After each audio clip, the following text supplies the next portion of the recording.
भगवान के श्री चरणों की जय। देखिए, कल हमने हनुमान जी के परिवार के बारे में थोड़ा सा बताया था, पर कुछ लोगों ने आज ही मैसेज भेज दिए कि उनके इतना बड़ा उनको ज्ञान हुआ, इतनी बड़ी ताकत उनमें आई। इसके ये किसी गुरु के पास गए थे क्या ये देव स्वरूप थे? देखो बेटा, बात तो आपकी बिल्कुल ठीक है। भगवान कृष्ण महाराज ने भी शिक्षा लेने के लिए संदीपन मुनि के यहाँ गए।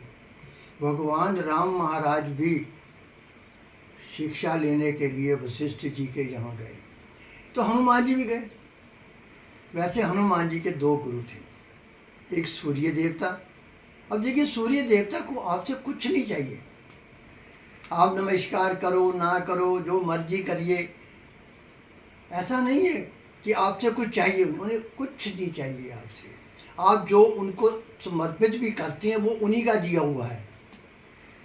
तो उन्होंने सूर्य देव महाराज को एक गुरु बनाया, और सूर्य देवता ने कहा, देखो बेटा, बात तो कोई बात ऐसी नहीं है, पर मैं तो खड़ा ही हूँ, पर जिस धरती पे तुम विराजमान हो वो तो घूम रही है दबादब।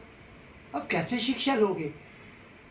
उसने कहा, नहीं गुरुदेव, मैंने आपको गुरु धारण कर लिया है, इसलिए आप मुझे शिक्षा दीजिए। उसने कहा, मैं आपके धरती के साथ साथ उसी स्पीड से घूमता रहूँगा। अब सूर्य देवता ने कहा, देखो बेटा, आप घूमोगे तो सही, अब गुरु को पीठ दिखा के तो शिक्षा गिरानी नहीं कहते, मैं उल्टा चल पड़ूंगा। तो एक उनके गुरु थे सूर्य देवता, जो इतना ज्ञान भंडार दिया। दूसरे गुरु जो उनके थे वो नारद जी थे। अब नारद जी को कुछ नहीं चाहिए। नारद जी कहीं भी जैसे भी जब मर्जी जा सकते हैं, वहाँ उनको वही आदर मान सत्कार मिलता है। तो नारद जी से इन्होंने शिक्षा ली, गायन विद्या की, और इसके बाद उन्होंने गायन विद्या सिखा दी तो शास्त्र विधि की दी उन्हें। तो नारद जी और सूर्य देवता इनके गुरु थे। और वैसे तुलसीदास महाराज ने रामायण में उत्तराखंड में लिखा भी है, गौरबिन भव निधि तरे ना कोई, जे विरंचि शंकर सम होई। और गुरु शंकर जी के समान होना चाहिए। जिसको आपसे कुछ चाहिए वो आपकी इच्छा कैसे पूरी करेगा? संदीपन मुनि के यहाँ गए, वशिष्ठ जी के गए, उन्होंने कुछ नहीं कहा। भगवान ने जो आदर मान सत्कार किया उस वही उनकी गुरु दक्षिणा थी। तो हनुमान जी ने भी कुछ नहीं किया।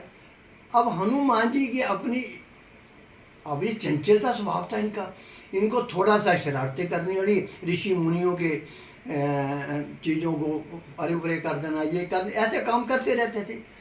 ऋषियों बड़े दुखी हो गए, देखो ये तो बड़ा गलत काम हो गया है, रुद्र अवतार हैं, अब ये तो गलत काम हो जाएगा। तो सभी ने मिलकर इनको एक ऐसा आशीर्वाद रूपी शराब दे दिया कि तुम अपनी ताकत को भूल जाओ। अब वो ताकत भूल गए, बस खत्म होगी बात, अपना राम राम में मैं करूँ। ये उनके लिए बहुत अच्छा बना। अब जब जाके किष्किंधा कांड में वो सभी कह रहे थे सीता को ढूंढो, कैसे ढूंढो, कहाँ जाओ, अब वो बड़ी दिक्कत आ गई। सभी कह रहे मैं जल चले जाऊंगा पर आ नहीं पाऊंगा, को आग जाऊंगा जा नहीं पाऊंगा, ऐसे ऐसी समस्या हल हो गई। तो इन्होंने कहा, जामावन जी ने पवन तने वन पवन समाना, बल बुद्धि विवेक निधाना। अरे बाबा, तुम तो इतने विद्वान हो, इतनी ताकत तुम्हारे पास है। अरे उसी समय रुद्र अवतार में ये खड़े हो गए, जामावन जी अब बताइए करना क्या है? सारी लंका को उजाड़ कर सीता को ले आऊं?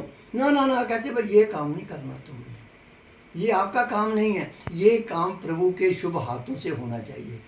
तो एक छलांग मारी रास्ते में, चलो जो मिलते रहे उनका भी सामना किया इन्होंने, आगे लंकनी का भी सामना किया, विभीषण जी से मिले, और विभीषण जी ने इनको जाते कह दिया, अब मोहे भाव प्रोस हनुमंता, बिनु हरि कृपा मिले नहीं संता। ये संत की इनको परिभाषा दी विभीषण जी ने। और हम कहते जो बानर हैं, देखो ऐसा नहीं कहना, ये तो लीलाधारी होती हैं, किसी लीला करते हैं। लंका को इन्होंने जाड़ भी दिया और आग भी लगवा दी। आग तो रावण के कहने से लगी, इन्होंने अपने आप तो लगाई नहीं है, आग भी लगा दी। और इनके एक बेटे को भी अपना शांति मिल गई। तो सारा करने के बाद भी ये इनमें कोई ऐसा घमंड प्राउड ऐसा नहीं आया। बिल्कुल शांत भाव से राम जी को सारी बात बताई और चुप करके पीछे बैठ गए। बोलिए शंकर भगवान की जय।